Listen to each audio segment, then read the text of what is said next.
Precious.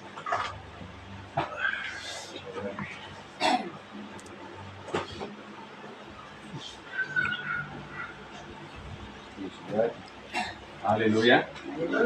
Happy first day of the week. Amen. Sa Diyos ang pinakamataas na papuri sa umagang ito. Bago po tayo magbahagi ng mga ilang aral na nagmumula sa banal na kasulatan, ay nais po namin abot sa mga nagsusuri at sa mga tumatangkilik ng mga pangangaral ng PBM Army Church, lalo na yung mga nasa ibang bahagi ng mundo, maging sa aming bansang Pilipinas. Amin pong pinaabot sa inyo ang isang taus-pusong pagbati na happy first day of the week. Ganoon din po ang aming mga kapatiran na saan man panig o saan man silang lugar na nakikinig sa patuloy na pagbabahagi ng mga information tungkol sa banal na kasulatan. Ganoon din po ang aming pagbati sa inyong lahat. Happy first day of the week. Amen. Amen. Isa pong araw ng Huwebes na sinating itinakda. Ito ay unang araw ng Sanlinggo Amen. na atin po ito napag-aralan. At ito ang ating sinusundan na i-celebrate ang unang araw ng Sanlinggo. Pagkat kahapon po, ang ating pag-celebrate ang ating pag-aalala sa araw ng Sabat ng ating Panginoon, which is the day of Wednesday. Ngayon po, ay araw po ito ng Huwebes. Kaya kung ating titingnan, sa nakasanayan natin sa buong mundo, ito'y taliwas. Pero sa patnubay ng Diyos, kung magitan ng paghahayag ng Banal na Espiritu, ito po ang aming napagtibay sa aming puso at sa aming pananampalataya na ito ang unang araw ng Sanlinggo. Kasi maging po sa pag-compute ng mga tinatawag na prophetical computation, ay natuto po namin na talagang angkop ito na naaayon ito sa banal na kasulatan. Kaya ngayong umagang ito, mga brothers and sisters, nais ko po magbahagi ng ilang talata ng Biblia na patuloy po natin ito inaaral at patuloy din po natin inuunawa ng lubusan upang ating lubos na maunawaan kung ano talaga ang nais ng Panginoon sa kanyang mga lingkod. Lalong-lalo na yaong mga nagsusuri pa lang at lalong-lalo na yaong gustong sumunod. Ang banal na kasulatan po ay puno o walang kulang na aklat dahil ito ang aklat ng manual ng tao. Dito nakikita natin kung paano tayo makipagrelasyon sa Diyos. At bilang isang na tayong mga lingkod o mga nais pang maglingkod, dito rin itinuturo kung paano tayo maging isang lingkod at kung paano tayo sumunod sa Panginoon. Mula pa nung lumang tipan, mga brothers and sisters, talagang mayroon nang tinatawag ang Diyos na mga kautusan at palatuntunan. Na hanggang sa ngayon, kung ating papansinin o makikita natin sa lahat ng bawat nagtuturo at nangangaral, tila bagang mayroong kulang. May mga practice tayo na hindi angkop ayon sa banal na kasulatan. Sapagkat ang banal na kasulatan po ay kumplito po. Naandyan yung mga takdang kapistahan, takdang kapanahunan, at kung paano tayo maglingkod sa Diyos. Kaya bilang tayo mga tinuturoan ng salita ng Diyos, may isang bagay na naisipahiwatig dito sa aklat ng 1 Timothy 6:11. Nais ko po buksan ang aklat na ito at nawa makapulot tayo ng mga ilang mahalagang bagay na may angkop natin sa ating buhay espiritual. Ang sabi dito sa 1 Timothy 6:11, mga brothers and sisters, ating basahin.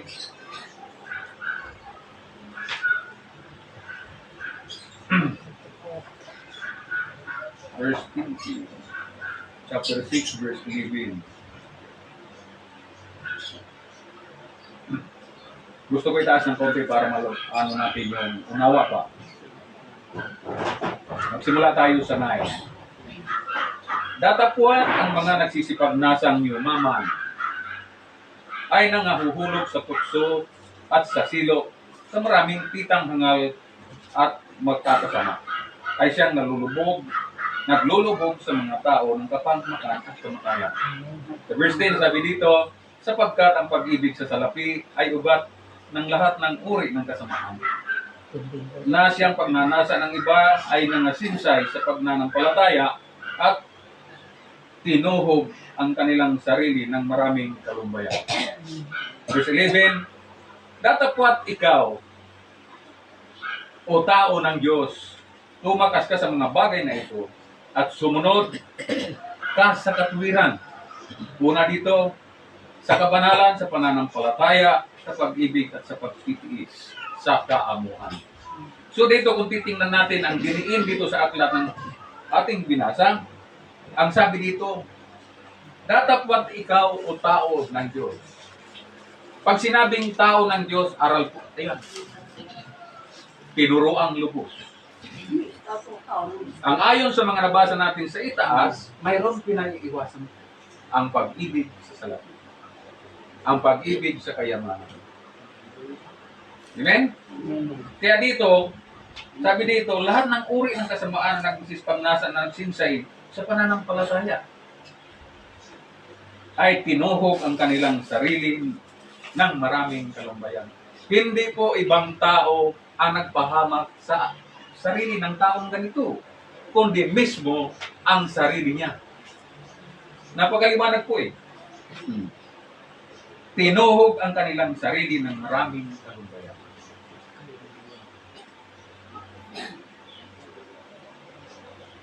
Kaya dito kung mapapansin natin, ang kinuntuhan po dito, sabi dito sa verse 11, ang sabi ng verse 11, datapwat ikaw o tao ng Diyos, tumakas ka sa mga bagay na ito. Pinapayo po sa atin, sa aklat ng Timothy, na huwag tayo mahirati sa mga ganitong bagay. Tumakas ka sa mga bagay nito. At alin ang dapat natin sundin? Sumunod ka sa katuwiran. Righteousness, godliness, faith, love, patience, and meekness. Amen.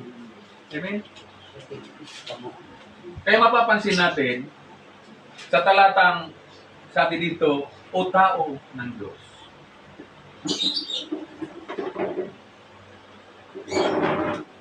Tayo'y nakikinig po o tayo'y nag-aaral ng salita ng Diyos. Paano tayo masasabihan na tayo'y tao ng Diyos kung ginagawa natin taliwas sa hinihingi ng talatang ito? Wala kang katuwiran. Amen? Wala kang pag-ibig. Wala kang pananampalataya. Dahil tayo mismo mga kapatid, bilang tayo naglilingkod sa iyo, tayo rin ang kusang makakapagsukat sa ating sariling kataliwan. Marami nagsasabi, ako isang mananampalataya, pero sinisiraan mo ang iyong kapwa.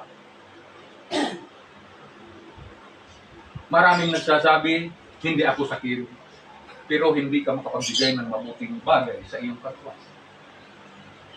Amen? May pananampalataya ako, may anyong kabanalan, pero hindi natin naaabot ang kasakdalan nito. So hindi po madali na tayo'y tawaging o tao ng Diyos sapagkat may proseso na dapat makita sa bawat isa sa atin. Kasi kung mga bagay nito hindi natin makita sa ating sarili, sapagkat hindi tayo ang huhusga nito sa ating sarili, kundi yung nakakakita sa atin. Paano natin masasabi na tayo'y lingkod ng Diyos? Ang paglilingkod po sa Diyos, hindi paghahangad na yumaman tayo sa materialang bagay dito sa mundo. Maalala natin ang talata sa Biblia na ang ating Panginoon pagkatapos ng 40 araw pag-aayuno ay dinala siya ng dyablo at inalok sa kanya ang buong kayamanan ng mundo. Pero kung tayo po ay mabilis mag-isip, mabilis umunawa, makikita natin na ito'y tinanggihan ng Diyos. Bakit? Sapagkat ang lahat ng bagay ay pawang sa Kanya. Pero yung tukso o yung dyablo, laging sinusubok ang bawat isa sa atin. Sabi doon, kung tunay kang anak ng Diyos, gawin mong tinapay ang mabuti. Anong sagot? Nasusulat. Hindi lamang sa tinapay na bubuhay ang bawat tao, kundi sa bawat salita na namumutawi sa bibig ng Diyos. Ang isa pang sinabi niya, bibigay ko sa lahat ang kayamanan ng mga karang ito kung luluhod ka sa akin at sa akin. Nasusulat din ang sabi ng Panginoon. Sasampa ka sa Diyos at wala ng iba. So dito, mapapansin natin ang pagtuturo po sa aklat ng Timoteo. Nais ng bawat isang lingkod ay madibilog sa ating puso at isip ang mga bagay na ito. Na tayo'y lumakad ayon sa katuwiran. Kung ikaw ay nasa katuwiran, ibig sabihin, aral ka, kaya natutunan mo yung salitang pananampalataya.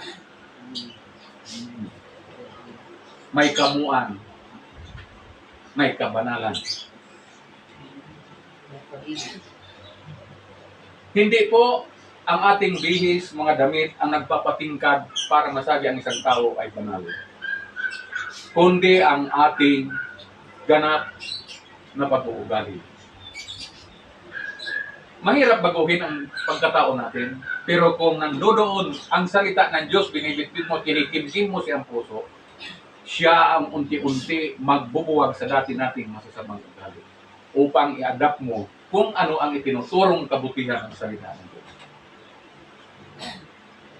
Kaya napakahalaga po na, sabi ko nga, ako inaamin ko sa aking sarili, na minsan nawawalaan po ako ng pagtitimpi dahil sa mga pagsubok. Pero salamat sa Diyos at mayroon akong narinig, mayroon akong nakita, at mayroon akong natutunang salita ng Diyos. Na sa ganung paraan ay napagpipigil ko ang aking sarili. Humihingi ako ng tawad sa Diyos na nagawa ko yung mga bagay na yun. E paano kung ang ating kaisipan, ang ating puso ay wala pa sa liwanag? Hindi natin alam kung ano ang mangyayari. Marami po akong nakausap, mga nasa kulungan, ang sabi nila, pinagdiliman ako ng Diyos. Kaya katulad nga ng tinapit natin nung nakaraan linggo, ano ba ang pinagmumulan ng inyong pag-aawayan? Diba na talakay natin yun? Kaya kung papansinin natin ang isang talata sa 2 Timothy 3:17, ganito po ang ating mababasa. Iugnay po natin ang ating pag-aaral dito. Ang sabi dito, upang ang tao ng Diyos ay maging sakdal. Yan ang purpose po. Kung bakit tayo nakikinig at nag-aaral ng salita ng Diyos. Ang layunin po upang ang isang lingkod ng Diyos ay maging isang sakdal. Tinuro ang lubos sa lahat ng mga gawang mabuti. Walang nahalo po na gawang masama. Tinuturoan po tayo bawat isa sa atin para makagawa tayo ng mabuti. Sad to say, minsan nakakagawa pa tayo ng hindi mabuti. Amen? Amen. Kaya isang bagay na hamon sa ating paglakad sa buhay pananampalataya, kung paano natin itutuwid ang ating sarili. Hindi lamang sa mata ng Diyos, kundi maging sa mata ng mga tao. E paano kung aalis tayo sa pananampalataya? Paano kung hindi na tayo makikinig kung may nagtuturo? Paano kung ang ating napakinggan hindi natin itinago sa ating puso upang maging ito'y giya, gabay, o guide natin sa ating paglakad sa ating pamumuhay? Useless po ang lahat. Kaya sabi ng Ecclesiastes, walang kabuluhan ang lahat ng bagay ay walang kabuluhan. Nag-i-ismin tayo dito ng time, effort. Pero, hindi ba tayo makadampot ng mabuti para maipakita natin sa ating pagkakas? Maging lingkod ng mga Diyos, maging nagtuturo at nangangaral, nakikita natin, napapansin natin ang mga bagay. Kaya dito sa 3:17, ang sabi dito, upang ang tao ng Diyos ay maging sakdal. Tinuro ang lubos ng lahat ng gawang mabuti. Kaya tayo rin, bilang tayo nangangaral at tuturo, sukatin natin ang ating sarili. Ano ba ako sa mata ng Diyos at sa mata ng tao? Karapat dapat ba ako o hindi? Tayo na rin ang humusga. Hindi naiiwasan mga kapatid ang isang katulad sa atin na natutukso tayo. Kasi target tayo ng masama, target tayo ng demonyo sa ating kalagayan. Dahil ayaw ng masama na tayo ay mapabuti. Pero ang pinakamagandang nangyayari sa isang lingkod ng Diyos, mayroong kang armas na nasa iyo. Yung katuwiran na nagmumula sa iyo. Kaya nababalansin natin ang ating sarili. Madalas natin yan mapag-aralan, madalas sa atin sabihin na ang tao binubuo ng 25% bacteria at 75% proteins. Yung bacteria na ito ay nagaganap sa buhay natin na dapat natin konsumin. Amen? Kinakailangan natin ito masuhito, madisiplina. Ang sabi doon sa 2 Peter 1:21, buksan niya po natin. Mayroon dito binanggit. 1:21.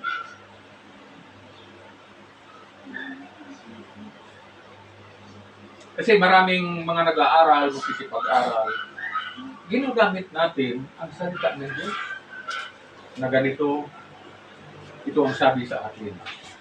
Ito ang sinasabi sa akin mula. Pero napakalipawanag ng talatang ito. Sabi dito sa 21, sapagkat hindi sa kalooban ng tao dumating ang hula kailanman. So kapag tayo inuudyokan ng mangaral, magturo, ito'y udyo ng Espiritu Santo ng Diyos. Kundi ang tao ay nagsasalita buhat sa Diyos na inaudyukan ng Espiritu Santo. Kung ang mga bagay na ating tututunan ng kapatid ay inaari lang natin na isang head knowledge o sarili nating katahan, huwag po natin panghawakan yan. Iba kasi yung revelation na nagmumula sa itaas. Pag dumating sa iyo, yan ang ituro natin. Kung naunawaan mong lubos, ibig sabihin, ito ang unanawa sa iyo ng banal na Espiritu. Kasi napakahalaga po na una, iniiwasan natin tayo yung mga naghahayag ng salita ng Diyos na huwag tayong makulaan ng ating bato. Kaya sa Timo, yung sinabi dito, Timothy, ang isang lingkod ng Diyos, dapat tinuruan din. Pero marami po ang nagdudunong-dunungan at marami naman tumutulig sa mga nagsisikap ng makagturo. Pero lagi natin tandaan ang binanggit dito, hindi sa kalooban ng tao dumating ang hula kailanman. Natutuwa ako sa maraming nagsisikap na maipaabot kung anong mga bagay na ipinahayag sa kanila upang maipalaganap po mga brothers and sisters ang tinatawag righteousness of God. Upang maipagdama rin sa tao ang pag-ibig ng Diyos. Alang-alang sa mga wali nating gawa, binigyan tayo ng liwanag. Walang iba nating Panginoong Hesus na siyang tumubo sa ating kasalanan. Kaya nang ilipan niya sa cross ng Kalbaryo ang pagtubo sa atin, gusto niya sa mga tao na makita niya ang mga bagay na katulad daw ng banggitin niya. Lumalakad tayo ayon sa katwiran. Nakikita sa atin na mayroon tayo pananampalataya. Maamo, mapagpakumbabang doon.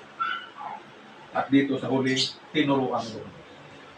So dito, kung nagagawa ng bawat isa sa atin, mga kapatid,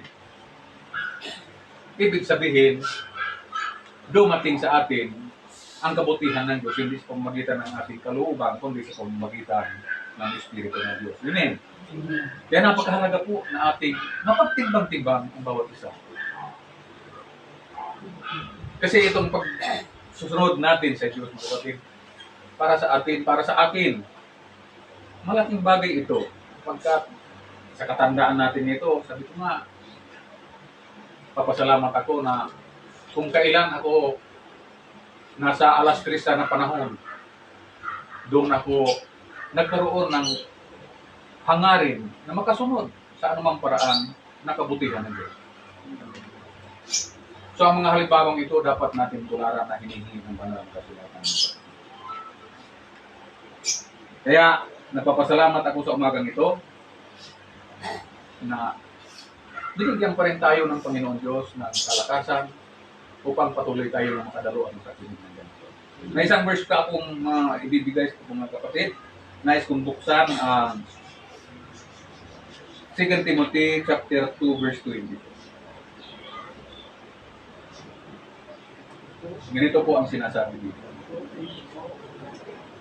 Sabi dito sa mga lingkod ng Diyos na nasa atin na yung hinihingi ng siskalibin, amuan, ibig sabihin, ganap tayo na tinuruan ng Diyos. Kaya ang sabi dito, at tagubilin pa si Timothy, yung sabi dito, datapwat layuan mo ang masamang pita ng kabinataan at sundin mo ang kapanalan, ang pananampalataya, ang pag-ibig at kapayapaan, kasama ng mga nagsisitawag sa Panginoon mula sa pusong malinis.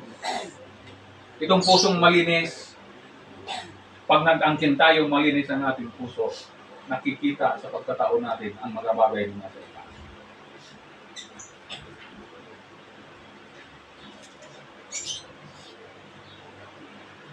Kapag nagagawa natin, nasusunod natin ang kabanalan, pananampalataya, ang pag-ibig at kapayapaan, kasama ng mga nagsisitawag sa Panginoon mula sa pusong malinis. Kung tayo nakakauna o pinaunawaan tayo, yung mga tao rin na pinaunawaan ng Diyos, hindi lang sa atin, ano sila kasama sila na may malinis na puso. So, ibig sabihin dito, pag sinabing malinis ang puso, mga brothers and sisters, ipinamumuhay po ito.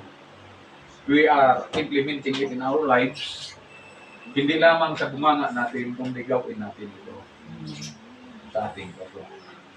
Kaya nagpapasalamat ako sa umagang ito uli sa ating mga tagapakinig, sa maikling pagbibigay ko ng exhortation sa lahat, maging sa anumang panig, maging sa ating mga kapatiran. Muli pinabot ko sa inyo ang isang happy first day of the week. Sa Diyos po ang pinakamataas na papuri. Maraming salamat. To God be the glory.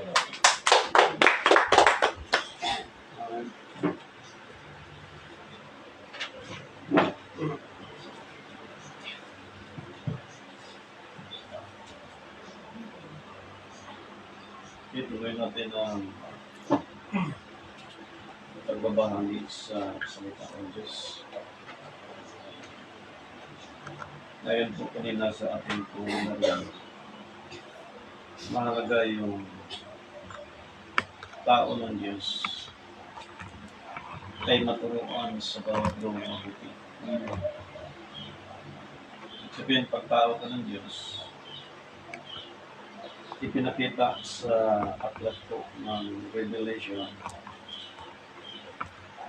maging sa chapter 9 and chapter 7 ng Revelation. Sa chapter 7, verse 1 and 2. At pagkatapos nito ay nakita ko ang apat na anghel na nakatayo sa apat na sulok ng lupa, na pinipigil ang apat na hangin ng lupa upang huwag humihip ang hangin sa lupa o sa dagatman o sa anumang punong kahoy. Yung trabaho ng anghel ng Diyos ay pinipigil nila yung hangin sa apat na sulok ng daigdig. Diba ang sulok natin north, south, east, west. So yung hangin pala, pagka pinigilan nila, walang magagawa ang mga scientists. No? Kasi sila po yung binigyan ng Diyos ng authority para pigilan yung hangin. Pero kapag pahintulutan nila yung hangin na magkaroon ng lakas, like yung bagyo, no? Mayroong signal number 3, signal number 4, signal number 1, sila din may kapangyarihan para pahintulutan yung lakas na yun.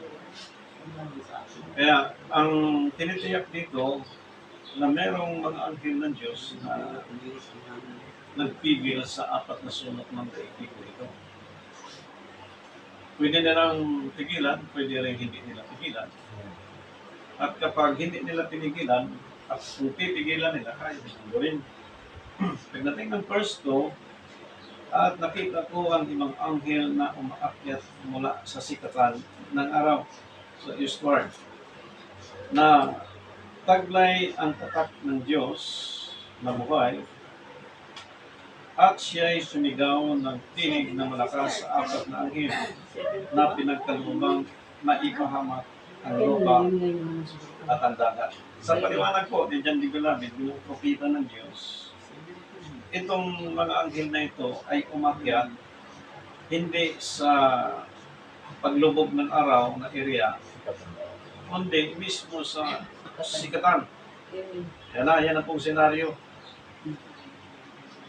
Umakyat sila sa sikatan ng araw at taglay ng tatak ng Diyos na buhay. Ibig sabihin, yung tatak ng Diyos na buhay, taglay ng mga yon.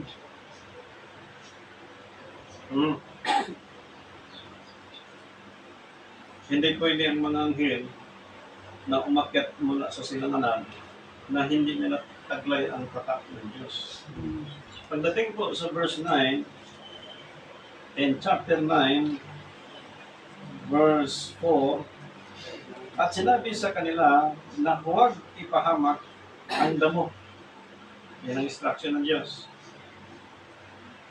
Sa lupa, ni ang anumang bagay na sariwa, ni ang anumang punong kahoy, kundi ang mga tao lamang na walang tatak ng Diyos sa kanilang mga loob.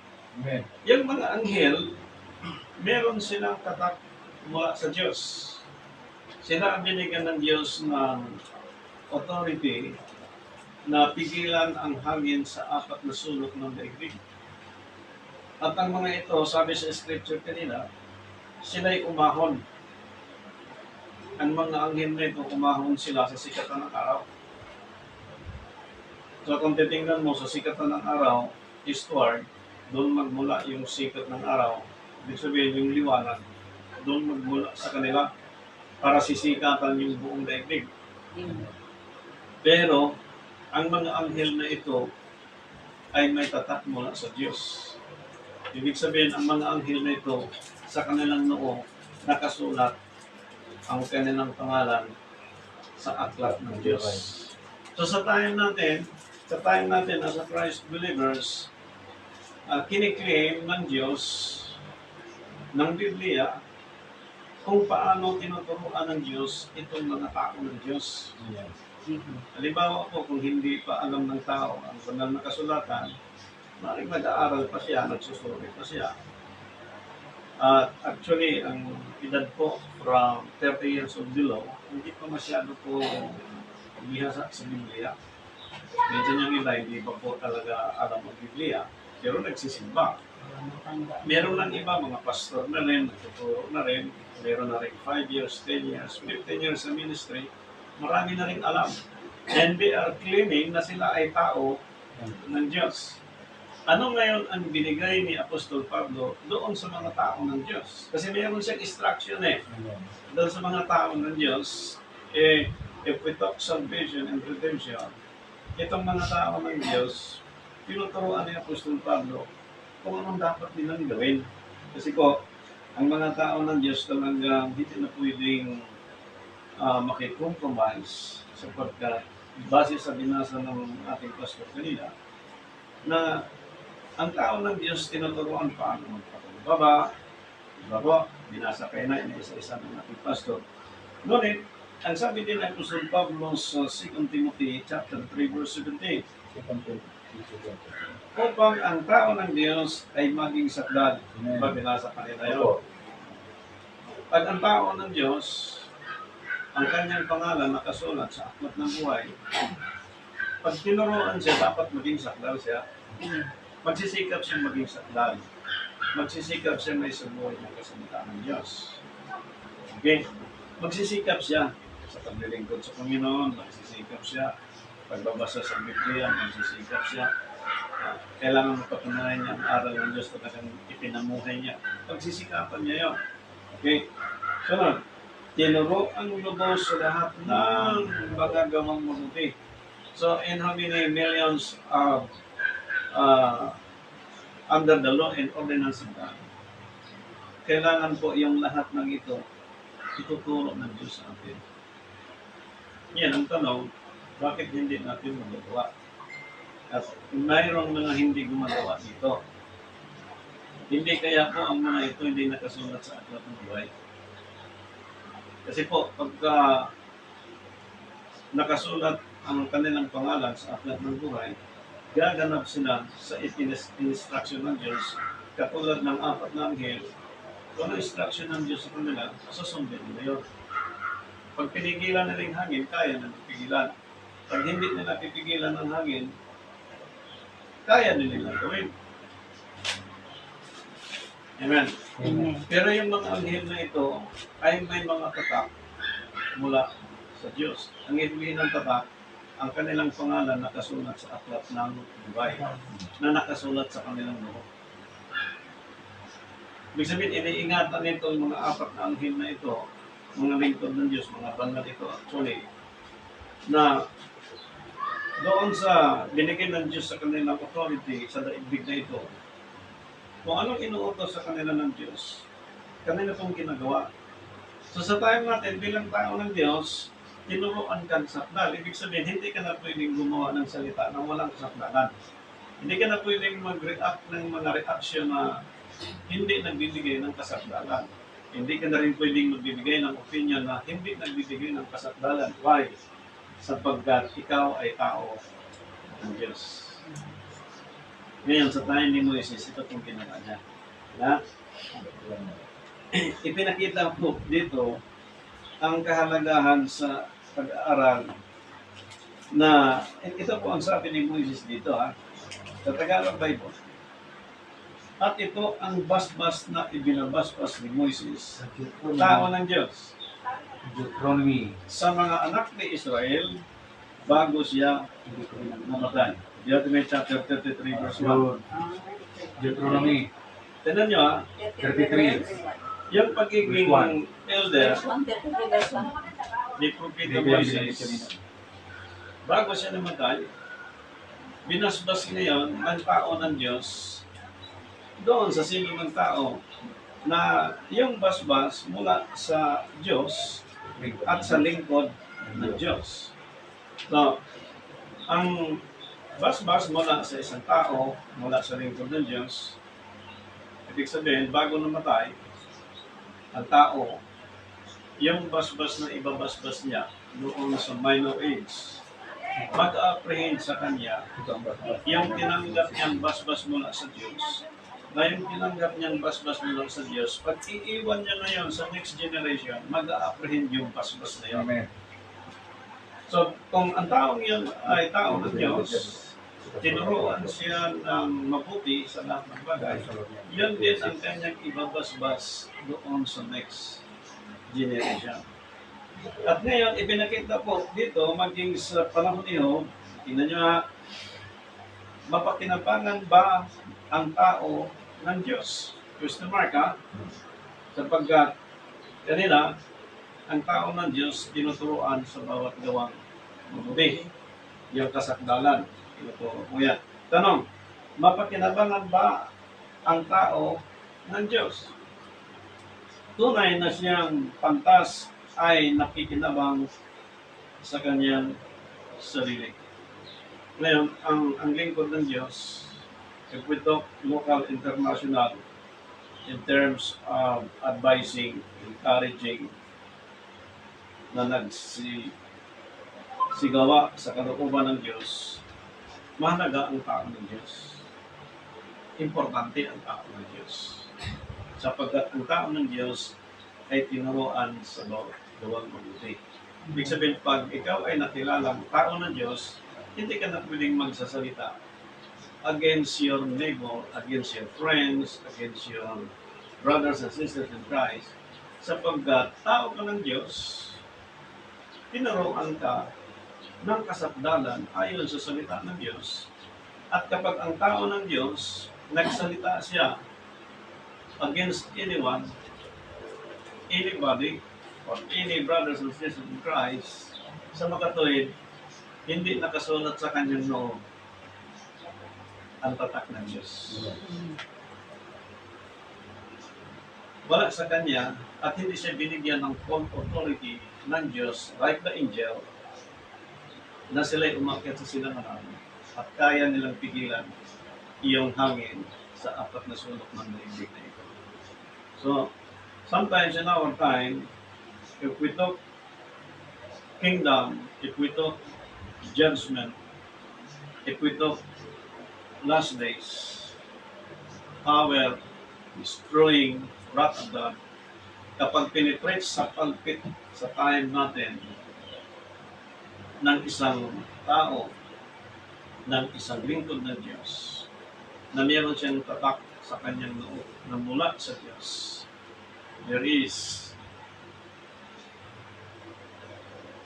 something happen anytime today against the will of God. Kaya sabi, no? Kaya pinagbabawal yung sobrang yabang.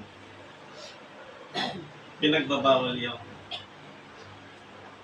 api ka sa daigdig dito. Pinagbabawal yung walang-wala ka sa mundo ito. Pinagbabawal ng Diyos. Sapagkat ito po ang pag-aaral sa time natin bilang mga lingkod ng Diyos. Kaya po sa time natin bilang tao, alam natin kung paano din dinanas ang mga lingkod ng Diyos sa kanilang panahon. Like Job. Even po ba? Ang buhay ni Job hindi kayang tapatan sa time natin. Minsan, tinatanong natin ang mga kapatid, biblically, nangyari kay Job. Sabi ng iba, si Job yun. Si Christ, banal eh. Ay si Christ yun. Si Paul, banal eh. Ay si Pablo yun. Bakit ikaw? Tao ka ng Diyos. Amen. So, as a Christian believers today, tayo ay man of God. Tao ng Diyos. Ano bang tinuro kay Job? At tinuro sa atin? Parehas lang eh. Ibig sabihin, yung mga tao katulad ng Apostol Pablo, katulad ng mga propeta, katulad ng mga preacher, mga pastor, na nag-edad ngayon ng mga 50 above. Ibig sabihin, meron silang mentor before na tinuruan sila, binasbasan din sila. At kung namatay na itong mga mentor na ito ngayon sa physical na kalagayan, buhay pa rin yung unawa na yun doon sa mga tao nagpapatuloy doon sa understanding na yun. Yan ang basbas. So, ang basbas ni Moises bilang lingkod ng Diyos, kung sino nagpatuloy sa time natin ngayon na hindi sa paraan ng pagpatay ng hayop at ng baka, kundi sa paraan ni Kristo, yung Passover na ginaganap, ibig sabihin, ang tamang celebration na yon, pagsunod ng buwan at araw at pitsa at oras, pumasok sa kanila at tinanggap nila yung basbas na yun ni Moises. Hindi ito nagagawa sa time natin, even Seven Adventists, Jehovah's Witnesses, kung walang basbas dumating sa kanila. Also in our time, bilang tao ng Diyos. Ngayon, ipinakita po dito, okay, tingnan natin sandali, ano? Dito sa Aklat ng Job, chapter 29, verse 13. Pakibasa po sa Tagalog. 29 verse 13. Hmm. Ang basbas ng malapit ng mamatay ay sumaakin Hmm. at aking pinaawit sa kagalakan ang puso ng babaeng bao. 14. Ako'y nagbihis ng katwiran Hmm. at sinuaton niya ako ng aking kaganapan Hmm. ay parang isang balabal at isang diadima. Anong sabi doon sa Revelation chapter 7? Saan sila galing? Sila galing sa Sa malaking mahigpit, nakikagadian. Ang sabi doon, sila'y pinaputi ng pero anong sabi ng scripture? Nagbihis siya ng katwiran. Ibig sabihin, ang tao ng Diyos, tinuruan sa bawat gawang mabuti, sakdal, kapag sakdal siya, nagbihis siya sa katwiran mula sa Diyos. Amen. At the same time, yung kanyang noo ay mayroong tatak mula sa Diyos. Like David time, sabi ng Diyos, don't touch the anointed one. Dahil gusto patayin ni Saul si David. So dahil may pahid si David mula sa Diyos, hindi kayang galawin si David.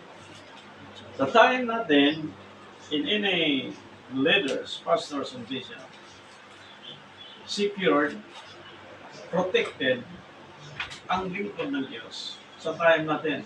So kung mayroong mga taong hindi pa sakla, at kung may mga tao pang wala pang tatak mula sa Diyos, kailangan natin sa panahon ngayon bilang tao ng Diyos, ibihis natin ang katuwiran ng Diyos sa atin.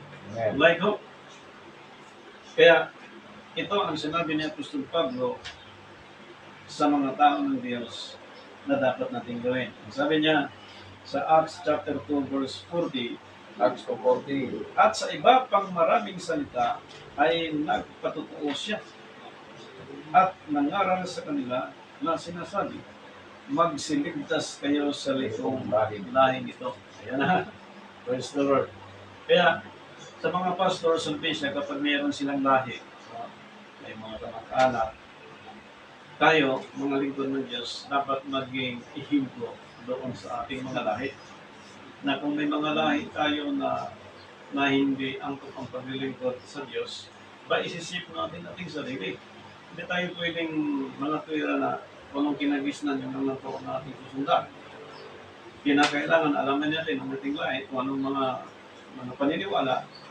Kung ito ba may paniniwala walang basbas mula sa ating mga mentor na ginamit ng Diyos sapagkat disto sa 2024, ang dami na pong lumabas ng mga nangangaral sa kita ng Diyos gamit ng Espiritu.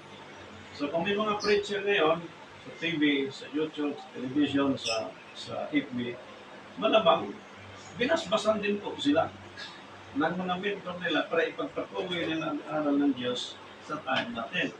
Ngayon, kung anong lahi nyo, lahi namin, ikaw at ako, iligtas mo yung sarili mo sa likong lahi nyo. Bakit po? Sapagkat tayo ay tao ng Diyos. Ganun ka-importante ang tao ng Diyos.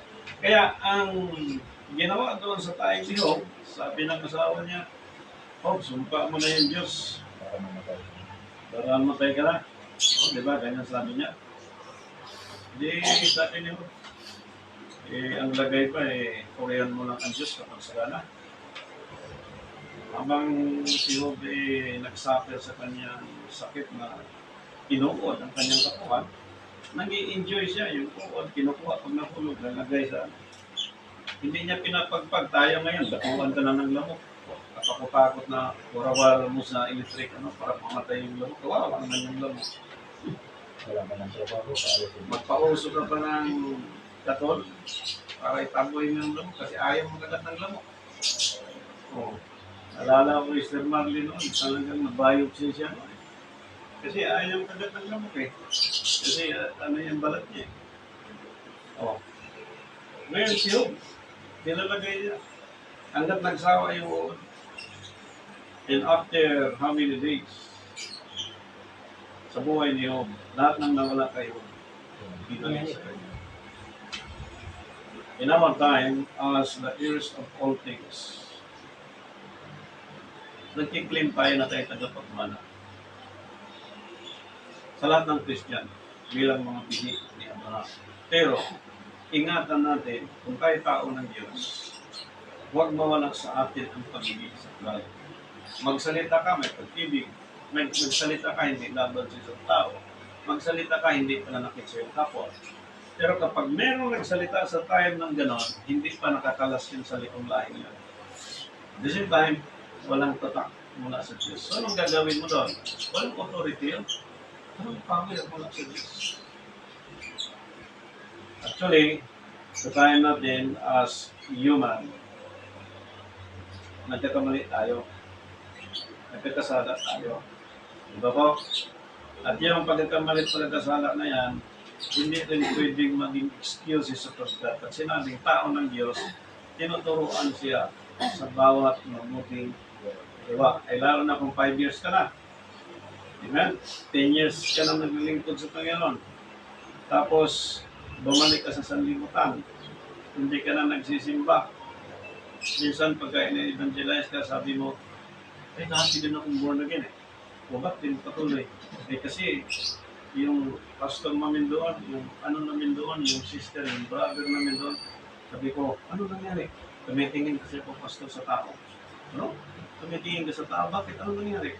Eh kasi po, pag nag-meeting ang mga elder doon, nag-uusap, ba, sila-sila lang. Sabi, nakatanga lang doon, hindi, naghanap ka ng importante sa loob ng church. Actually, itong binabanggit ko, mga professional yan. Teacher ang asawa. At itong kausap ko, mas malaki kay Pastor Armando. Sabi niya, may hinap Pastor gano'n, nakatingin ako sa tao. According to the scripture, look unto Jesus, the author and the finisher of our faith. Pero ako naniwala na kapag ang tao may puso, may takot sa Diyos, darating ang araw, ibigay sa kanya ng Panginoon ang training mula sa Diyos para malagpasan niya lahat ng bagay. Tulad niyo, na anumang bigat ng pansunod, kaya niya harapin. Isa po dito ang tinuturo sa atin bilang tao ng Diyos. Bilang tao. Yung combination, okay, ng spiritual at saka yung physical. Dito ngayon sa paliwanag, sa combination na ito, para po ma-study natin both spiritual and physical. Kailangan po may pag-i-study talaga tayo dyan kasi pag hindi natin matanggi bukod si Jesus Christ na pinangalan talaga conceived by the Holy Spirit ay tayo mula sa ating mga magulang. Kaya ito po ang payo sa atin ng banal na kasulatan. Okay, start tayo. Bilang pagsusod doon sa pinahayag ng ating pastor kanina. Chapter 32 verse 8 ng Hook. 32 verse 8. Ito po ang ating mababasa. Okay. Ngunit may espiritu sa tao at ang hininga ng makapangyarihan sa lahat ng nagbibigay sa kanila ng unawa. Ang tao merong Espiritu. Ang tao mayroong espiritu. What's up, brothers and sisters in Christ? Okay? And then, At ang hininga ng makapangyarihan sa lahat ay nagbibigay sa kanila ng unawa. yung hininga ng kapangyarihan, yun ang nagbibigay sa kanya ng Unawa. unawa. So, habang ang tao humihinga, okay, may sakit o wala, habang humihinga, nahirapan, nagka-problema, naguguluhan, unti-unting pumapasok sa isip niya ang dapat niya gawin. Amen. Sometimes pumapasok sa isip natin, hindi na kaya ako ng tawad para matapos na. Sometimes pumapasok sa isip natin, maglingkod na lang kaya ako sa Diyos, magpagkatotoo na lang kaya talaga ako sa Panginoon. Habang hinaharap niya ang suffering, okay? Sapagkat ang sabi sunod na scripture sa aklat po ng Proverbs chapter 20 verse 27. 20:27. Proverbs. Ang diwa ng tao ay ilawan ng Panginoon na sumisiyasat ng mga pinakaloob na bahagi ng tiyan. Now, ang angel, kanina, sa Revelation, chapter 7, sila ay umaakyat, umaahang sa silanganan. Mula sa silang. Amen. Sa parte ng eastward, sa sikat ng araw. Okay. Ang tao ngayon ay sila yung, ang sabi ng scripture, Ang diwa. sila yung dungawan. Okay? Ang sabi doon, the spirit of man is the candle of the Lord. Turungawan. Kanina, may espiritong binigay ng Diyos para sa tao. Amen. Now, the spirit of man, on that spirit Is the candle of man is the candle of the Lord. Now, to those Christians, pastors and bishop, cardinal, ang taong ito ay silang nagdadala ng ilawan sa Panginoon. Eh ngayon, kung ang taong ito ay hindi tinuturo ang lubos na kasapdalan mula sa Diyos, ibig sabihin, beginners pa ito. Pero kung ang taong ito ay nangaral na matagal na sa paglilingkod, hindi na siya beginners. But on this kind of person, 10 to 15 years na nag-serve sa Diyos, narinig sa Kanya, nakita sa Kanya, yung kadiliman, hindi ko, candle of the Lord, hindi yung liwanag, searching all inward parts of the belly. Ang nakita sa Kanya, hindi kaluwalhati ang ng Diyos, kundi kasilaan. So, kaya medyo malalim po ang Yan po.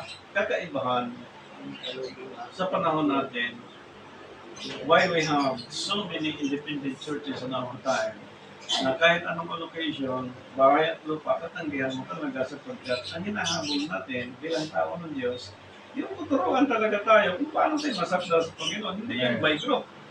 Hindi yan by organization. Okay. Mahalaga. Searching all the inward parts of the belly. Sa Tagalog. Ang diwa ng tao ay ilawan ng Panginoon Yes. na sumisiyasat ng mga pinakaloob na bahagi ng tiyan. Yan. Ay ngayon, kung Puso. paano kung nakasimangot ka? Hindi, ang diwa ng Diyos. Eh, Pastor, kahit ba walang masahing, nakangiti ka pa rin. Yes. Para makita sa'yo ang diwa ng Diyos, sa kabila ng marami kang pagsubok, masaya ka pa rin. Pinaggoso. Yan ang diwa ng Diyos eh. Amen? Oh, sabi ni Mary, naawa si Mary sa kanyang anak, siyempre, niluwal niya yun. In 9 months, nahirapan siya magbitbit sa kanyang siya. Kaya nakita niya nagbuhat ang kanyang anak ng Diyos, talagang iyak si Mary, naawa si Mary. Pero sabi ng Panginoon, kawaan mo ang inyong lahi, yung mga anak. Hindi siya. Meron mo nagbuhat ka ng cross, duguan ka na. Pero ang salita mo pa rin, encouragement pa rin doon sa mga tao.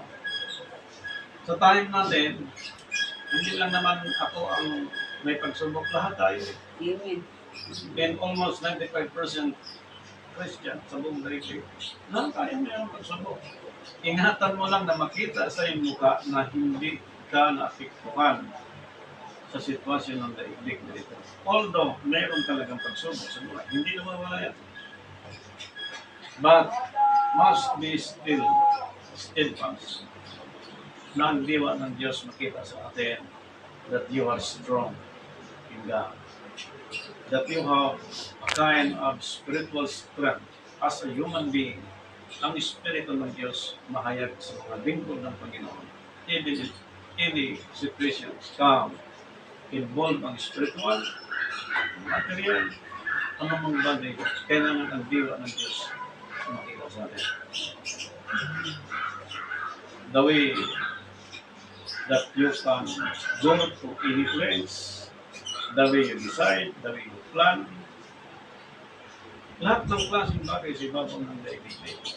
Sapagkat ang managda, dinidiin ko na kayang ibalanse ng Diyos ang buhay natin kahit tao lang tayo na pinanganak ng ating nanay at tatay. Amen. Isipin niyo po ha, lahat ng doktor sa buong daigdig, tanongin mo, paano nabuhay ang isang tao? Noong una, di ko pa alam yan. Ang edad ko mga 30 years old below, hindi ko talaga alam yan. Dahil tayo, pag may sakit, sasabihin, uy, may bakterya ka. Yung bata, binibito, may bakterya. Kaya sobrang ganito. Kaya ikaw, mayroong ano kasi may bakterya. Inuubo ka, yung baga mo kasi may bakterya. Pero itong gamot. Tapos pagdating ko ng edad ko ng 30 plus, sabi ng doktor, hindi pwedeng walang uod ang katawan. Ano yun? Ang uod na ayaw, dirin-diris na tayo eh. Ngayon, nagsilabasan na yun ang mga unawa ng mga doktor, scientists o paliwanag. Na ang katawan pala, hindi pwedeng walang bakterya. Kailangan merong, alam mo, ang paliwanag nila, merong 25% bakterya, merong 75% water. Yan ang balanse ng tao, equivalent of 100%. Pag sumobra ang bakterya sa katawan ng 30%, ibig sabihin, ang katawan, unbalanced na. Amen. Kaya ang tao pinag-aaral. Okay? Ang education para sa akin, importante. Grade 1 hanggang high school, college, sapagkat yung mga teacher, tinuturo nila yung good moral and right conduct. Para yung mga anak natin, tulad ng time natin, pagdating ng 7, 15 years old, ngayon po actually ang mga bata hindi na madisiplina ng magulang. Okay? Kaya nahirapan ang mga magulang. So ang mga teacher, nagtuturo sa kanila, paano nyo i-balance ang inyong kalagayan sapagkat in your generation is the worst generation. Kasi mga bata, kayo wala ng respeto sa magulang, sa kapwa, sa kapitbahay, wala ng respeto. Because our time is the evil time. Now, bilang matagdan, huwag mo silang pansinin. Hindi ka dapat pa-epekto at tayo hindi pa-epekto sa time na yan sapagkat ang balanse ng tao 75 and 25%. Pag pinatulan mo siya, ibig sabihin, ang calculation mo dyan, sumubra ang calculation mo sa bakterya. At walang ibang medisina dyan. Walang iba ang kasakdalan ng Diyos. Yan po ang pinaka-medisina. Hindi mo mabibili sa mercury. Sa generic, hindi mo mabibili sa pharmacy. Hindi. Mostly sa Christian time, maraming natison, hindi nagpatuloy sa paglilingkod sa Diyos kasi nga, hindi nila makayanan yung pagsubok na dumarating sa buhay nila. Dahil hindi tinuro sa atin kung paano natin i-balance ang bakterya na sa katawan ng isang tao. Pero ang mga doktor, under oath, totoo po yan. So bakit yung tinago? At bakit nahayag sa ating panahon? Para malaman natin kung ano po ang balanse ng spiritual at saka literal. Bilang isang tao, pwede tayong mamuhay at i-claim na tao ng Diyos basta lumakad ka ng kasakdalan. Anong makita sa Kanya? Ang makita sa Kanya, yung kaluwalhatian ng Panginoon. Ang salita siya, mag-iisip siya, lumakad sa daigdig na ito, umupo siya sa amang lugar, lahat makikita sa kanya at tunay nga yung tao ng Diyos. E sa time natin, lalo na sa probinsya, at sinabing, tao na ganito, asindero yan. Huwag mo pakialaman yan. Tao ni ano yan, matapang yan. Malakas ang loob yan. Kasi tao ni ano yan, ni mayor, ni congressman, ni senador, ni presidente, tao yan. Huwag mo pakialaman yan. Yes, totoo po yan. Eh ngayon, pagtawag ka ng Diyos, yung Diyos, may likha ng langit at ng lupa. Lahat ng bagay, pag-aari ng Diyos. Eh tao ka. Tao ka ng Diyos, ibig sabihin, anytime, pwede ibigay ng Diyos sa iyo, dahil tao ka ng Diyos. Danga nga lang, nilang tao ng Diyos, nangiwalay kas ni kong lahi, at kailangan maging sakdal ka. Sapagkat kung hindi ka maging sakdal, ang isang tao, bilang tao ng Diyos, ibig sabihin, wala siyang authority. Sige ka lang sabi, I have authority, I have authority. Sige ka lang magsabi, pero wala naman talagang authority. Kaya ang tao ng Diyos, makikita mo na makita sa Kanya, ang sabi sa Tagalog kanina, makita sa Kanya, Kung Loob lang yan. kalooban. O, ano? Pinakaloob na bahagi ng tiyan. Billy. Proverbs chapter 20, verse 7. 32 verse 8. 20, chapter 20, verse 27 ng Proverbs. Proverb. Iwa na tao. Iwa ng tao. Ng Panginoon. Na sumasyasya ng mga Yes. pinakaloob na bahagi ng tiyan. Yun. Ang makita sa taong yun ay ang diwa ng Diyos. Pag sinabing diwa, looks like a soul. Okay? Ang kaluluwa ng tao, ang tao mayroong body, soul, and spirit. Ang body, he is the representing of our physical as a human, na kung anong hitsura ng iyong mukha, yan ang soul mo. Pagka ikaw ay nagsalita ng may pag-ibig, may pagmamahal, may kasakdalan, na sa katwiran ng Diyos, Yan ang diwa. hindi na yan mukha mo, mukha na yan ng Diyos. And that is why the image of our God, which is our Lord Jesus Christ, na banal si Kristo, kaya ang sabi ni Kristo doon sa isang tao, ang nakakita sa akin, nakakita sa Diyos. Amen. Sa panahon natin ngayon, kapag tinuruan ang tao ng Diyos na namuhay siyang may kasaknalan, ang sabi ng Scripture, ang may malinis na puso, dinidinig ng Diyos. Sapagkat yung taong yun, ang diwa sa kanya, mula sa Sa Diyos. Diyos. Amen. Amen. Amen. Ito pa ang sabi ng Scripture, napakaganda mga kapatid, salamat sa pagiging Christian. Salamat sa Panginoon. Okay.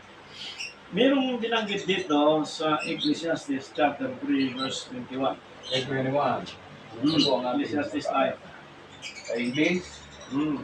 Who knoweth the spirit of a man that goeth upward, and the spirit of the beast that goeth downward to the earth. Mm.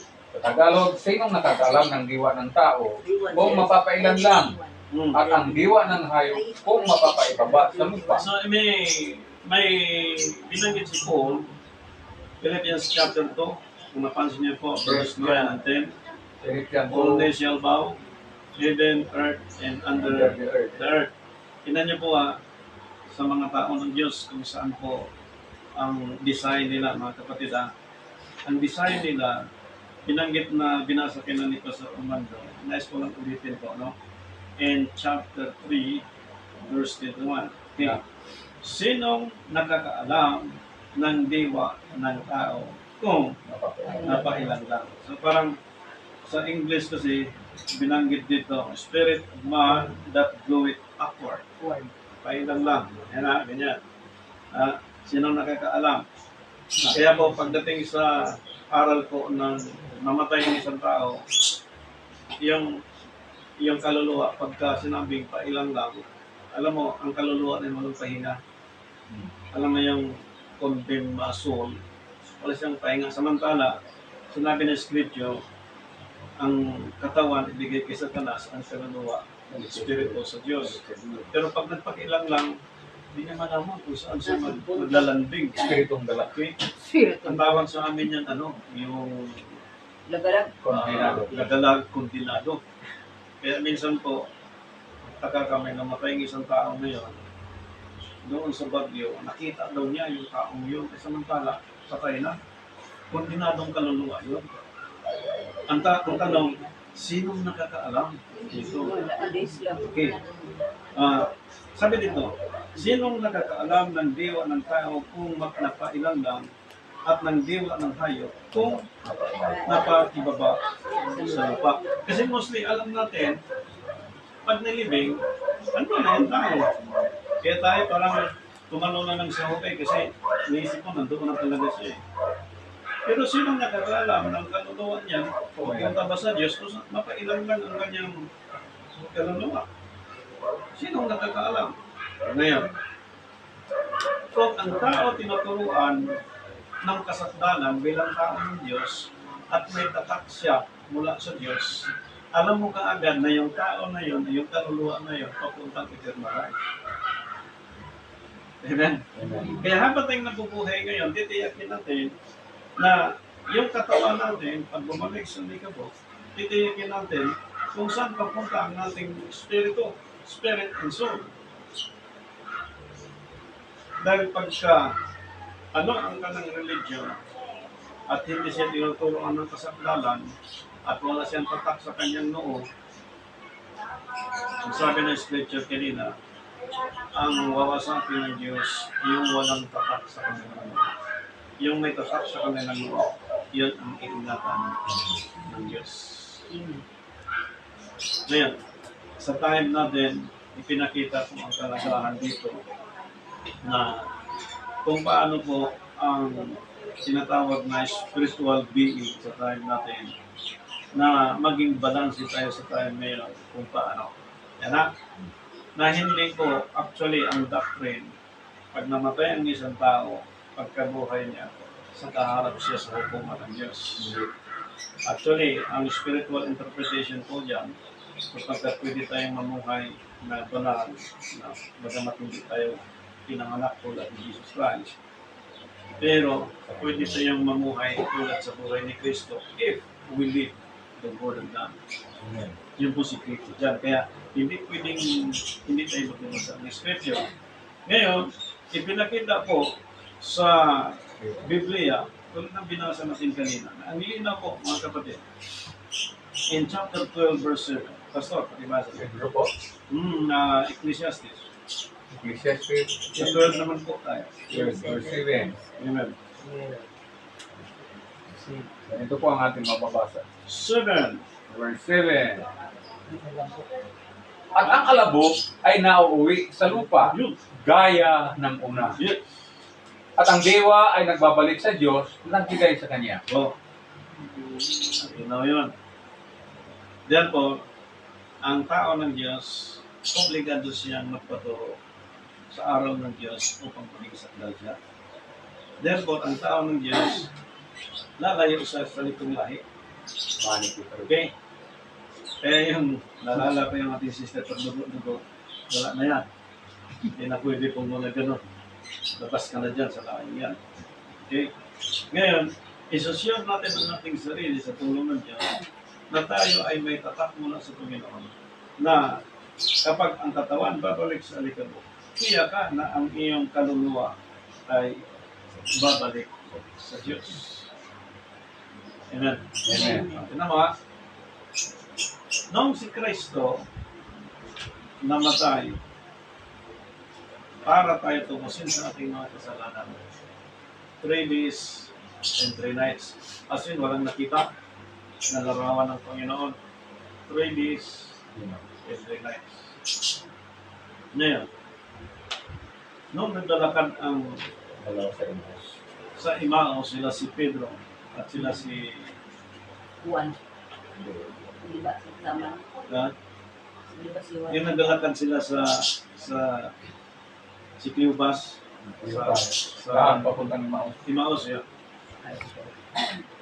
Biglang nakisama ang Panginoon sa kanila. Sabi nila, taga saan ka ba? Ba't di mo wala? Ngayon ang araw ng pagkabuhay ng Panginoon. Ibig sabihin, doon sa tatlong yun nagdalakan, nandoon yung diwa ng Diyos sa tao yun. At nung pumasok sa bahay at kumain sila, nung nanalangin ng Panginoon, nung nabuksan ang isip nila, uy, si Jesus pala yun. Sa time natin, minsan, hindi natin napuna na yung nag-lead sa atin, yung nag-guide sa atin, na ginamit na instrumento ng Diyos, parang nawawala sa isip natin na yun pang lingkod ng Diyos. Eh paano ngayon sabi ng Panginoon, pag ako ay pumaroon na sa ama, nagsipasok ang mga lupa. Ngayon, bago umalis si Kristo sa daigdig na ito, iniwan niya sa mga apostol ang instruction about the kingdom. Iniwan na. Amen. Nang iniwan ng Panginoon, hindi binitaman ng mga apostol yun ang instruction ng Panginoon. Sa loob ng 40 days at binabaan sila ng kapangyarihan ng Diyos sa bilang nilang 120. Kaya ang tao, 120 lang. Bakit po? Sapagkat ang edad na 120, ngayon wala nang aabot eh. Dapat yan talagang abutin natin. Pero sa time natin, siguro sa 120, parang hindi ka na makatakbo niya. Mr. William ngayon, 75 o 70. Mag-isip na tayong mga 70s ngayon kung paano tayo ngayon mag-double time sa pagbilang na ang ating panahon. Yes. Actually, ako ngayon is 55 years old. Pag may extension sa akin, 15 years from now, ay salamat sa Diyos. Kaya double time na ako na pairalin ko yung kasakdanan sa Panginoon sa buhay ko. Dahil walang nakakaalam sa araw ng after 3 years, 4 years, 5 years. Walang nakakaalam. At tinitiyak natin sa tulong ng Diyos na pag bumalik ang ating katawan sa lupa, may binasbasan ka dito bago ka pitikit ang mata, na yung basbas na yun mula sa Diyos. Yung diwa ng Panginoon na sa iyo, mapunta dun sa tao yun. Kaya ako noon, sa tulong ng Panginoon, alas sumasakit ang aking balikat noon. Pagkatabi ko yung mentor ko noon, may ginaganan yung balikat ko kayo. Kapag kayo din ay mentor kayo at binasbasan kayo, manda kayo, malaki kong mission sa Panginoon niya. At hindi ko yung expect sa buhay ko mangyari sa yan. At sa tulong ng Diyos, ngayon nakita natin ang kabutihan ng Panginoon na ito natin sa tulong ng Diyos yung tungkol sa kalagayan ng tao na mamuhay siya ayon sa sulat nito, taglayin niyo ang inyong katawang ukol sa Espiritu at taglayin niyo rin ang katawang ukol sa laman. Yung laman, nasa ilalim po ng 75%. Yung bakterya, nasa ilalim po ng 25%. Ibig sabihin, kayang i-unite ng Diyos both bacteria and flesh, body, sa paraan ng Diyos, sa paraan ng kanyang balanse. Ang sabi ng iba, di ba pastor ang balanse 50-50? Sa tao yan, tinantimbangan ng tao. 50-50. Pag sobrang kanila, kasi 50-50 ang tao. Sa Diyos, hindi gano'n. Laging nakatipos. Sa Diyos, lamang ang Espiritu. Amen. Ang bakterya, maliit lang na bahagi para sa Diyos. So bakit kailangan natin bakterya? Because we are human. Tao tayo. At bilang tao ng Diyos, tinuruan tayo ngayon sa bawat loob mabuti. Okay. 35 years old na, 40. Gusto mo mag-asawa? Isa lang. Inuutos ng Biblia. Ngayon kung gusto mong mag-serve sa Diyos na walang hasil, ayaw ka mag-asawa. Yun lang. Amen? And then, turuan mo ang iyong mga anak ng disiplina mula sa Diyos. Yun lang. Yun lang gagawin. Ay, paano pasod? Huwag, hayaan mo siya. Kapag Diyos ang mag-disiplina niya. Nalala ko nga, actually, patay na yung tao. Pero nakita ko sa buhay ng kanyang mga anak talaga. Pinagpala ng Diyos. Hindi siya nagbitaw ng salitang mura, sumpain. Mayaan lang niya. Kasi alam din niya na nagkasala din siya, meron din siya pagkakunan sa Diyos. Hindi niya kayang pagtanggol ng kanyang sarili. Pero nakita ko sa dalawang mata ang pagkikos din ng Diyos.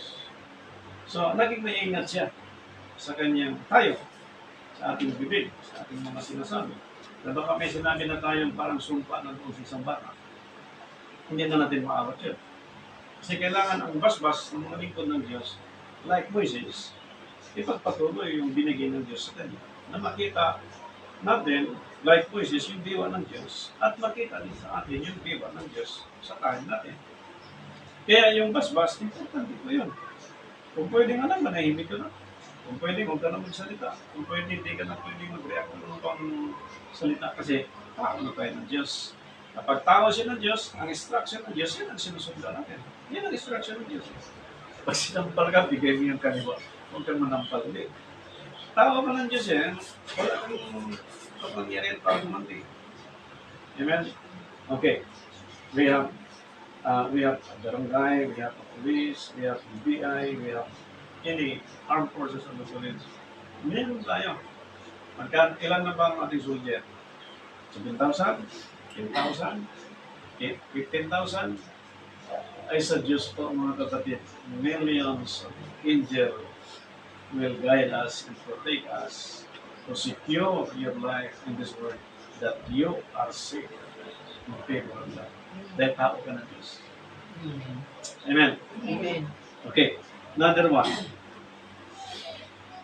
Sa panahon ni Apostol Pablo, ito po ang payo sa buong daigdig. Sa mga naglilingkod sa Diyos, sa Christ the Lord. Okay. 1 Corinthians chapter 4, verse 11. Tagalog. So, ilibin. Amen. Ganito po ang ating mababang basa. Sapagkat sino sa mga tao ang nakakakilala ng mga bagay ng tao, kundi ang espiritu ng tao na nasa kanya. Gayon din naman, ang mga bagay ng Diyos ay hindi nakakakilala ng sinuman maliban ng Espiritu ng Diyos. Diyos. Praise the Lord. Kaya pag na-correct tayo ng Diyos, Espiritu ng Diyos na correct po yan. At ako kinakorek kayo, kinikorek Espiritu ng Diyos po yan. Kasi sabi ni Apostol Paul, sino nakakaalam o nakakilala sa Espiritu ng tao? Amen. Okay. Pag sinabing, yung first day of the week, hindi po linggo, kundi Wednesday. Oh. Bakit Wednesday? Ganun kagad ang holiday. Sapagkat ang nakakilala sa atin ngayong paglilingkod sa Diyos, ang Espiritu ng Diyos. Bakit kinakorek ngayon ng buong daigdig? Isipin nyo, namatay siya ng Biyernes, nabuhay siya ng Linggo. Pag kinuwenta mo po sa 3 days and 3 nights under Matthew chapter 12 verse 40, wala pang 2 araw. Biyernes. Alas 3 siya nalagutan ng hilinga.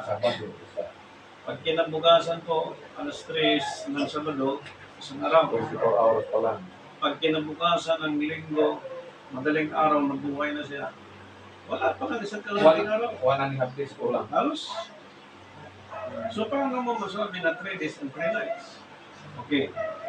Basta babaguhin ba natin ang saligang batas? Hindi natin papaguhin sa saligang batas. Final na yun. I-amin ba natin sa Congress na baguhin ang first day? Hindi na. Sapagkat ang Monday yan ang first day ng Labor Day. Kaya kahapon, isang araw Kapon. nag-celebrate ng Labor Day. May 1. Pinaglalaban nila yung karapatan ng isang mamayan, trabaho, na kailangan interesan. Di ba ang gobyerno mahal ang tao? So gumagawa ang gobyerno ng pamaraan na ibigay sa tao ang nagkahilingan. So, sa time natin, kapag sinisiyasat ng Espiritu ng Diyos itong mga aral na ating kinagisnan, kapag merong nag-correct, hindi po si Pastor Diyos nag-correct yan, hindi si Pastor Armando, hindi ang pwede natin office, kundi ang Espiritu ng Diyos. Kaya lahat ngayon ng mga Christian mag-study, aral, review, sapagkat ang nagsiyasat ngayon sa mundo ay iba, Espiritu Diyos. Ngayon, hindi mapipigilan ng mga anghel kung kapahintulutan na ng Diyos na yung hangin, tigilan nila o hindi tigilan. Diba, itong darating na ang balita, may bagyo, dalawa. Lobe ng Diyos na yung mga hindi pa nakatanggap sa Panginoon, tanggap na sila sa Diyos. Amen. Yung mga pabanjing-banjing pa na mga lingkod ng Diyos na puro hindi pa kasakdalan ang ginagawa, okay, nagbalik loob na sa Panginoon. Yun ang encouragement ng aral na tinanggap natin sa ito. So, bago tayo magtatapos, kunin natin ang paliwanag ni Apostol Pablo sa 1 Thessalonica 1 Thessalonians in chapter 5, verse 23. 5:23. First is, 5:27 1 Thessalonica 5:23. 5:23. Ganito po ang ating mababasa. At pagkabanaling kayong lubos ng Diyos din ng kapayapaan, at ang iyong espiritu at kaluluwa at katawan ay ingatang buo, Wow. na walang kapintasan sa pagparito ng ating Panginoong Hesus na siyang Kristo. Yes. If we talk second coming of our Lord Jesus Christ, walang makakaalam. Pero, sa mga tao ng Diyos na tinuturo ang lubos, iniingatan sila ng Diyos. Katawan, kaluluwa, at espiritu. At the same time, ang kanilang noo ay may tatak mula sa Diyos.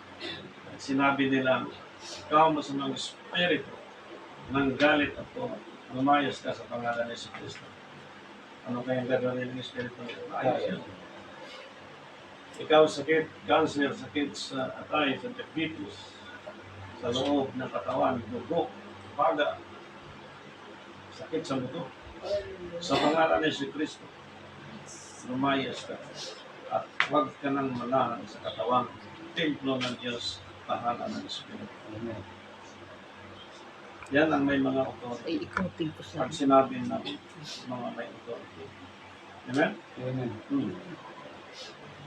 Kamo sa mga Espiritu na gumagamba sa mga lingkod ng Diyos, sa mga tao ng Diyos. na gumugulo sa isipan ng lingkod ng Diyos. Ikaw masamang espiritu na gumagawa ng pagkukontrol sa mga lingkod ng Diyos. Tumigil ka at bumalik ka sa iyong pinanggalingan sa pangalan ng Jesus. Ganun ang puwersa na binigay ng Diyos sa mga lingkod ng Diyos. Yung binasa nila, Angel yun. Apat na Angel yun. Umakyat sila sa parte ng sinahanap. Hindi sa west side, hindi sa east, sa north side, hindi sa east side. Doon umakyat sila. Inangliwanag. Puwersa ng Diyos. Kaya sa evangelism, pag nag-convert ng mga kaluluwa, galing sa paglilingkod sa Diyos, pagdating din sa charity, fellowship, ng mga churches, salamat sa Diyos kung may kasama tayo na may authority mula sa Panginoon. Kasi kung wala, parang lang tayo nagsama-sama na parang walang direksyon. Amen? Minsan nasaya pa naman tayo pagkasama natin ang lingkod ng Diyos. Safety ako dito. Lingkod niya Diyos kasama ko, safety ako dito. Yung pala, yung lingkod ng Diyos na yun, naglingkod-lingkuran lang, walang authority. Mahirap yan, mga kapatid. Mahirap yan. Kaya sa time ni Paul, meron bang nangyari? Meron. Iniwasan niya si Bernabe. Si Bernabe, magaling matalumpati. Galing mag-preach si Bernabe. Siguro, sa time natin, English speaking, naka-Amerikana, fluent magsalita, ay siguro, gano'n. Pero sabi ni Paul, kung ganyan na lang ka, ang galing ka lang sa Hudyo, pagdating sa Hindi, wala. Ay, wag na. Wala tayo. Si Alejandro na parang medyo hindi tama ang pamumuhay. Nagpatuloy at naging pasaway sa ministry, binigay kay Satanas. Meron ba yan sa panahon? Meron din. Pero ayaw ko magbigay muna kay Satanas. Kasi tayo, sa tayong tayo ng Spirit tayo, bigyan natin sa Diyos. Lord, kayo na po maghipo niyan. Lord, kayo na po magbago niyan. Pero neither ako, Lord, susunod sa mga bagay na laban sa kapatid. Hindi natin pwedeng ilampihan, hindi natin pwedeng pantaan, hindi. Sabi nga, pag inibig mo yung kapwa, sulat ang iyong sarili. Pag inibig mo ang Diyos, ng mong puso, mong lakas, mong isip, mong kaluluwa, yan ang tunay na pagsunod sa purpose ng Diyos. So sa ating pong pagtatapos pansamantala, sa ating pagpapatuloy doon sa mensahe ng Diyos sa atin, salamat si Pastor Armando. Napakaganda po ang kanya pong binahagi bilang tayo ay taong Diyos. Sa kanan po natin, ipapatuloy ang invitation sa Trinity and Three Lights, the perfect first day of the week sa time natin through Jesus Christ. Kahit ang simula na magtatapos, mag-chat na lang po kayo, tawag para po sa inyong mga katanungan. Libre, walang bayan. Amen. Sa Diyos po ang pinakamataas na pagkakas. Happy po sa inyo. God bless you.